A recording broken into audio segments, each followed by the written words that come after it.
Ang ganda, oh. Ito yung ibang nagawa.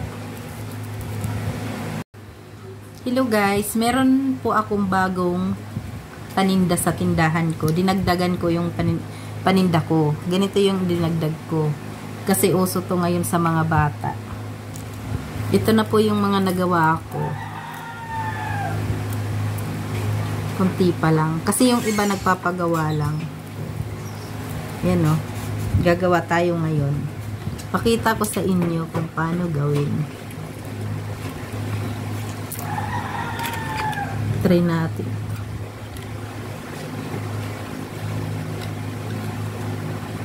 Yehey! Wait lang. Ganda rin ata ano.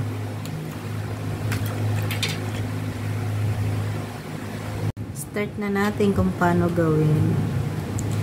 Dahil yung pangalan ko, dahil ang pangalan natin Janet, gagawin natin, maglalagay tayo ng letter J. Yan. Gigitnaan natin.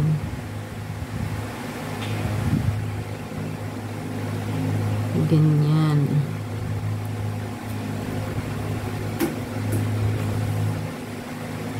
Yan. Ganyan po, oh. Diba ang cute?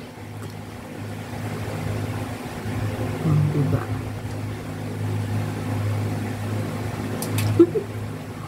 Tapos namimili lang tayo kung anong ilalagay natin kulay.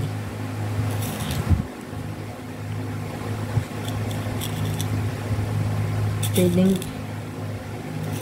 yellow. Maganda kasi yellow.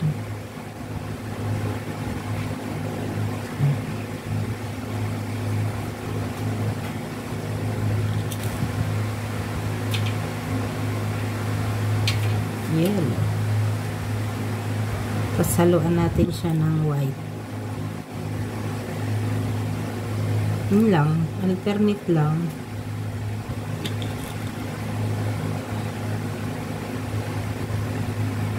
Oh, diba? Ang ganda.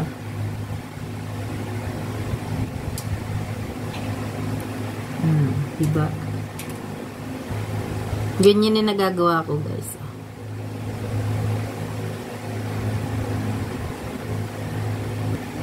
Mas mabilis pala siya, guys, pag chinatsani. Ganyan, no? Pag chinatsani, mas mabilis. Yun na. Ayan.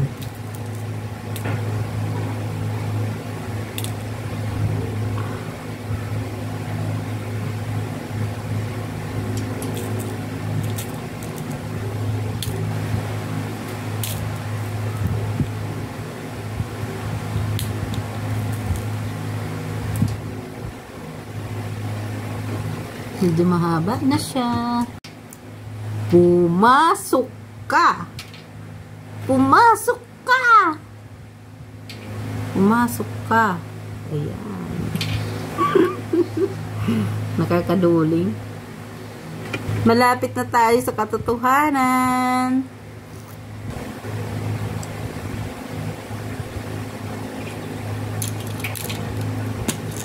Sa malalabo ang mata, guys, mahirap na. Hindi na nila maisushoot to. Kasi maliliit lang yung butas, eh.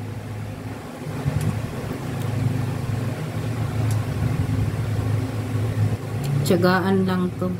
Ang sakit din nito kaya sa balakang. Ang hirap.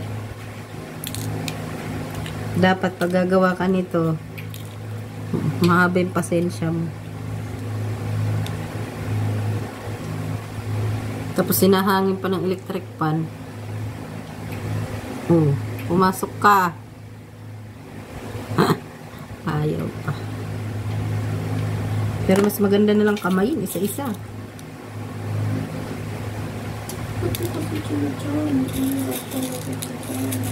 Ang hirap na.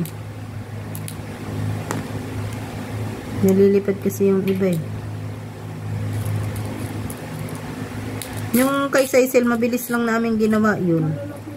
Ang lalaki ng butas, eh. Ito kasi niliit pala ng butas.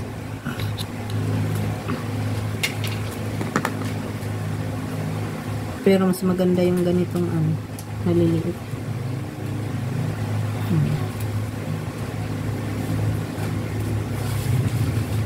Siya na, malapit na tayo. Sakit ng mga balakang. Yan guys, tapos na. Tali na natin siya.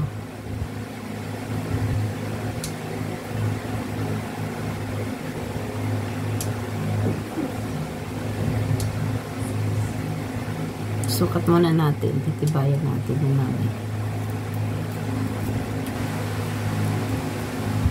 Wow, ang cute. Oh, diba? Ayan siya.